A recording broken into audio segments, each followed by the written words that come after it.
Ibnu Abbas radhiyallahu anhu bercerita, saya datang ke Mina mengendarai keledai betina, dan ketika itu saya hampir balik.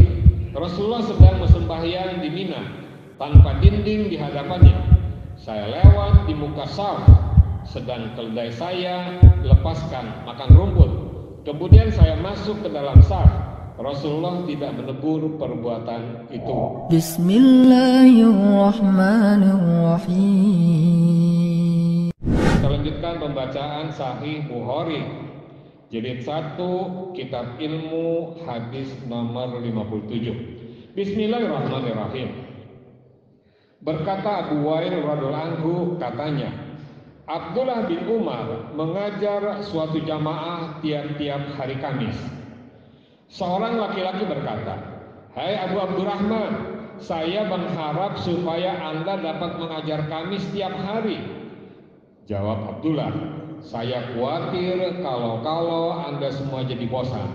Saya memilih waktu yang baik, sebagaimana juga Nabi memilihkan waktu yang baik untuk kami. Sebagaimana juga Nabi memilihkan waktu yang baik untuk kami belajar, menjaga supaya kami tidak bosan." Ya. Dalam satu tema, dalam satu kala tidak terus-menerus dihindari kebosanan. Hadis 58. Humaid bin Abdurrahman radhiyallahu anhu mengatakan bahwa ia mendengar Muawiyah berkhutbah. Katanya, dia mendengar Rasulullah SAW bersabda, "Barang siapa dikehendaki Allah akan beroleh kebaikan, diberinya pengertian dalam hal agama. Saya hanya membagi-bagikan, sedang yang memberi ialah Allah. Selama umat Islam berdiri teguh di atas nama Allah, tidak satupun penantang-penantang mereka yang sanggup membinasakan mereka sampai kiamat datang." Keterangan penterjemah, Nabi hanya membagi-bagikan, mengajarkan, menyiarkan, menyampaikan ilmu, sedang yang memasukkan ilmu itu ke dalam hati manusia ialah Allah. Ya. Upaya kita sudah datang kemari, Allah akan memilihkan yang mana yang kita miliki. Mudah-mudahan semua kita miliki. Hadis 59. Abdullah bin Mas'ud radhiyallahu anhu mengatakan bahwa Rasulullah SAW bersabda, "Jangan merasa iri hati kecuali kepada dua orang. Satu, orang yang diberi Allah harta kemudian dipergunakan untuk yang hak. Dan dua, orang yang diberi Allah hikmah, ilmu yang hak, kemudian dipergunakan untuk yang hak serta diajarkannya." Ya. Hadis nomor 60, hadis Ibnu Abbas radhiyallahu anhu, katanya, ia berbeda pendapat dengan Hur bin Qais bin Hisin al-Fazari tentang sahabat Nabi Musa alaihissalam. Ibnu Abbas berpendapat bahwa sahabat Nabi Musa itu ialah Nabi Khidir. Dalam pada itu lewat Ubay bin Ka'ab, lalu dipanggil oleh Ibnu Abbas. Katanya kepada Ubay, saya dan sahabat saya ini berbeda pendapat tentang sahabat Nabi Musa yang dimintanya kepada Allah supaya dapat bertemu dengan dia. Adakah Anda mendengar Rasulullah menceritakannya? Jawab Ubay, ya, ada. Saya mendengar Rasulullah SAW bersabda, pada suatu ketika Musa berada dalam satu kelompok Bani Israel.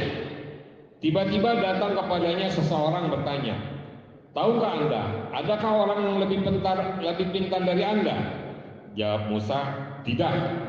Kemudian Allah mewahyukan kepada Musa, ada orang yang lebih pintar, yaitu hamba kami Khidir.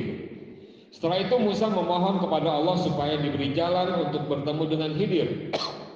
Maka Allah menjadikan ikan sebagai tanda bagi Musa, dan kepadanya dipesankan Allah, apabila ikan itu hilang, kembalilah, niscaya engkau akan bertemu dengannya. Maka Musa mengikuti jejak ikan itu di lautan.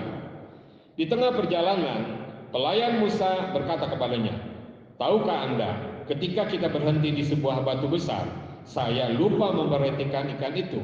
Hanya setanlah yang memperdayakanku untuk terus memperhatikannya. Jawab Musa, itulah yang kita kehendaki. Itulah yang kita kehendaki. Keduanya kembali mengikuti jejak mereka semula dan akhirnya bertemu dengan Khidir. Kemudian antara Musa dan Khidir terjadi beberapa peristiwa seperti yang dikisahkan Allah Subhanahu wa taala di dalam Al-Qur'an. Keterangan lihat di halaman 49 catatan dari penerjemah. Ya. Hadis 61 dari Ibnu Abbas radhiyallahu berkata dia, Rasulullah SAW merangkul saya dan mendoakan, ya Allah, ajarkanlah kepadanya Alkitab, kitab Quran. Ya, ini boleh kita untuk mendoakan anak kita, Allahumma alimhul kitab, untuk mendoakan anak sambil merangkulnya dan mendoakan seperti itu. Hadis 62. Ibnu Abbas radhiyallahu anhu bercerita, saya datang ke Mina mengendarai keledai betina, dan ketika itu saya hampir balik. Rasulullah sedang sembahyang di Mina tanpa dinding di hadapannya. Saya lewat di muka Saf, sedang keledai saya lepaskan makan rumput. Kemudian saya masuk ke dalam Saf. Rasulullah tidak menegur perbuatan itu. Ada beberapa keterangan penerjemah. Yang nomor satu adalah saf, yaitu barisan orang sembahyang berjamaah. Yang nomor dua, dalam beberapa hadis sahih tersebut bahwa melalui saf itu dilarang keras. Tetapi Ibnu Abbas tidak ditegur oleh Nabi ketika dia melalui saf, padahal di hadapan saf itu tidak ada batas atau dinding dan sebagainya. Karena waktu itu Ibnu Abbas masih anak-anak, belum dewasa ya. Kita ketahui juga bahwa cucu-cucu Rasulullah mondar-mandir bahkan menunggangi Rasulullah ketika sedang sholat. Tapi jangan coba-coba seseorang melewati hadapan seseorang yang sedang sholat. Dua-duanya bisa bersalah. Kalau yang sholat tidak melarang, maka dua-duanya bersalah. Kalau yang lewat begitu saja, juga dua-duanya bersalah. Dan itu belum ada dalil mengatakan jaraknya adalah batasan. Tidak. Makanya bapak-bapak saya anjurkan untuk kalau sholatlah di depan. Saya berusaha kalau ada yang sholat di sana, di meja-meja anak-anak itu, saya akan mencoba belakang dan tembus ke depan. Karena tidak ada dalil berapa jauhnya, itulah. Kecuali anak-anak. Anak-anak Hasan dan Husain waktu kecil pun berlalu-lalang, berlari-lari, tetapi tidak di dalam saf karena masih kecil. Lanjut dari Abu Musa radhiyallahu anhu.